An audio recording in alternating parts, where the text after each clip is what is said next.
Bonsoir mes chers rayons, aujourd'hui nous allons parler de l'immigration et je vais expliquer pourquoi moi personnellement je n'aime pas l'immigration. Alors, on entend le plus souvent une vision qui s'oppose à l'immigration musulmane, maghrébine, arabe, parce que c'est actuellement le problème en France. Mais personnellement, je ne suis pas contre cette immigration en particulier, même si c'est un problème, je l'admets volontiers. C'est plutôt que je n'aime pas l'immigration en général, le phénomène de l'immigration en général. Alors, il faut savoir que moi-même j'ai vécu cette immigration, je suis un immigré, et j'ai rencontré en plus de ça plusieurs immigrés, plusieurs étrangers. Parfois ils sont bien intégrés, parfois très mal. Vous savez, la réalité est très nuancée, on ne peut pas dire que l'immigration soit toujours un échec, que que ça se finisse toujours mal. Mais à un moment donné, il faut trancher. Et ma décision personnelle après mon vécu, après avoir vu d'autres personnes, parlé avec d'autres personnes qui ont vécu ça, ma conclusion c'est que je n'aime pas ça et je suis plutôt contre ça. Et je pense qu'il faudrait décourager l'immigration. Plus que vouloir l'interdire, je pense qu'il faudrait la décourager. Bon, alors je vais expliquer tout ça progressivement. D'abord, pourquoi est-ce que les gens migrent? Quelles sont les causes de l'immigration? Eh bien, tout d'abord, à l'époque primitive, c'était avant tout un phénomène naturel. Et l'humain migrait pour survivre. Ce n'était pas quelque chose de bien, ce n'était pas quelque chose de particulièrement souhaitable, mais c'était quelque chose de nécessaire pour chercher plus de ressources, fuir les autres tribus, fuir une catastrophe naturelle ou un climat qui devient défavorable, etc., etc. Et cette vision de l'immigration naturelle, c'est, à mon avis, dans la tête de beaucoup d'élites. En fait, elles considèrent l'immigration comme un phénomène tout à fait naturel et auquel on ne peut rien faire, parce qu'ils sont restés dans cette vision primitiviste de la chose. Mais dans la civilisation, ça change un peu. Parce que l'humain se sédentarise, donc il n'y a plus besoin de migrer. Mais ça arrive quand même. Les migrations arrivent quand même. Pourquoi? À cause de catastrophes naturelles, à cause de famines, à cause de guerres, etc., etc. Et là, on migre aussi pour survivre, mais ce n'est pas un phénomène naturel. Là, on n'est pas dans la nature, on est dans la civilisation, c'est-à-dire que si les gens migrent, c'est parce qu'à un moment donné, il y a eu une guerre, les humains ont décidé de faire une guerre, c'est parce qu'il y a eu une famine, et les gens n'ont pas vraiment le choix. L'immigration reste ici un mal nécessaire. Aujourd'hui, l'immigration a changé d'essence. Ce n'est plus quelque chose de naturel. Et ça, c'est quelque chose de très important à comprendre. L'immigration, ce n'est pas quelque chose de naturel.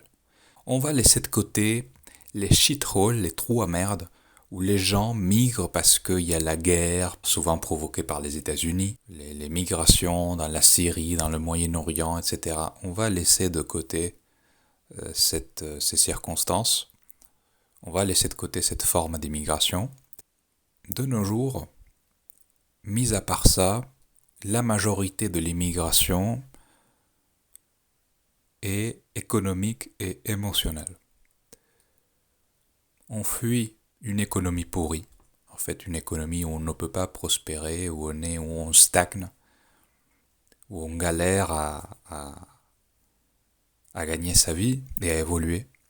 Mais il y a aussi un côté émotionnel toujours, c'est-à-dire que si on a une famille aimante, des amis qu'on a depuis l'enfance et qui habitent dans notre pays, on va pas migrer, quoi. On va rester auprès de sa famille et auprès de ses amis, même si économiquement c'est difficile.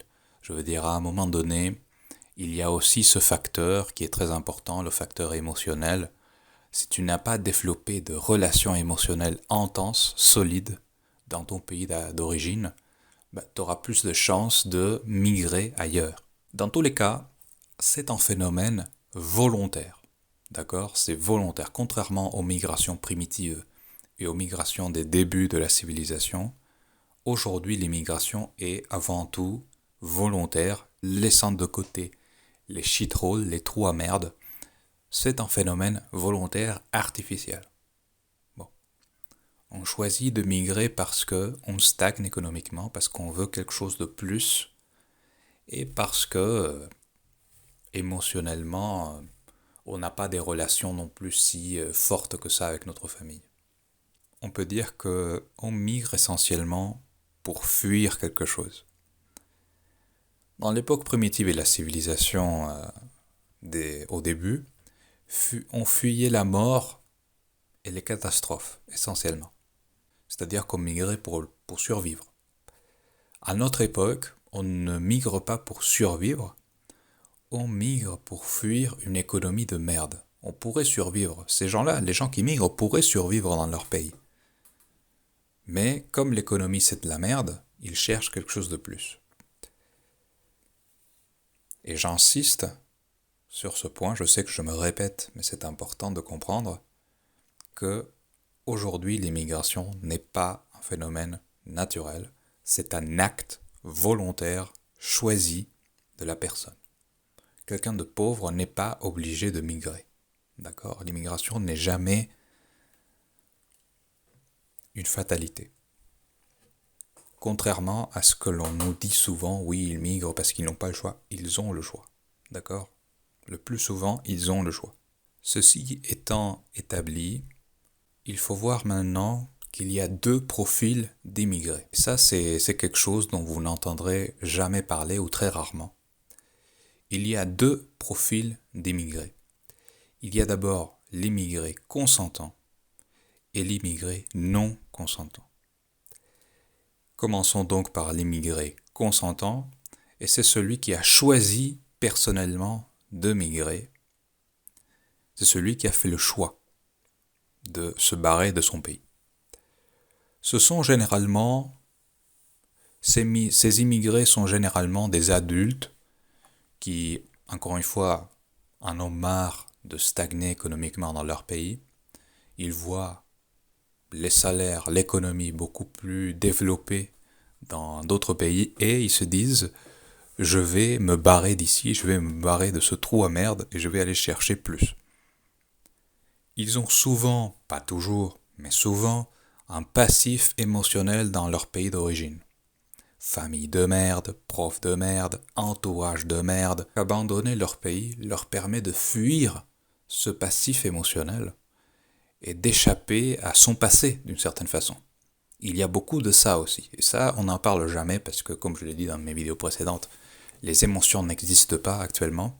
Mais c'est un facteur, à mon avis, aussi important que l'économie. Il y a aussi, bien sûr, le phénomène des migrants à la CAF. C'est-à-dire que ces gens-là ne migrent pas vers la France, ils migrent vers la CAF.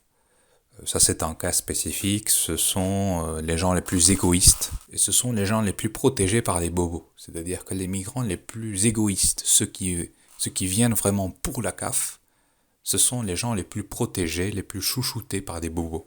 Pourquoi? À mon avis, il y a plusieurs raisons. L'une des raisons est peut-être, bon là je spécule, mais c'est peut-être que les bobos se reconnaissent pleinement dans ce type d'émigrés. C'est-à-dire que les bobos aujourd'hui sont extrêmement égoïstes, ils vivent dans un égoïsme permanent, ils ne pensent qu'à leur gueule.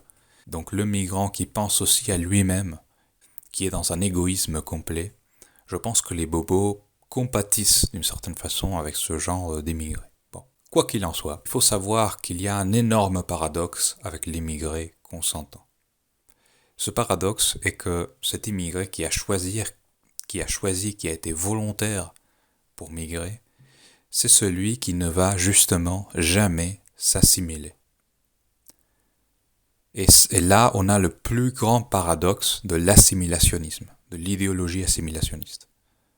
Et pourquoi c'est comme ça? Pourquoi je dis que l'immigré consentant ne va jamais s'assimiler? Eh bien parce que ces gens-là sont le plus souvent des adultes. Ils peuvent migrer parce que ce sont des adultes, parce qu'ils ont déjà construit une vie dans leur pays d'origine. Et ces gens-là, leur identité est déjà solidement constituée. Ils se sont construits dans un autre pays, ils parlent une autre langue, ils ont d'autres habitudes, ils ont d'autres habitudes culinaires, ils mangent des plats de leur pays, ils ont une autre culture en général. Et ces gens-là peuvent s'intégrer, bien sûr, ils peuvent s'intégrer très bien à l'économie du pays d'accueil. Ils trouvent un boulot, ils apprennent à peu près la langue, ils s'adaptent. Mais ils ne vont jamais appartenir au pays d'accueil. Ils resteront des métèques à vie. Et métèque aujourd'hui, c'est une expression qui a pris une connotation un peu négative. Mais le métèque, c'est l'étranger qui vit dans un autre pays.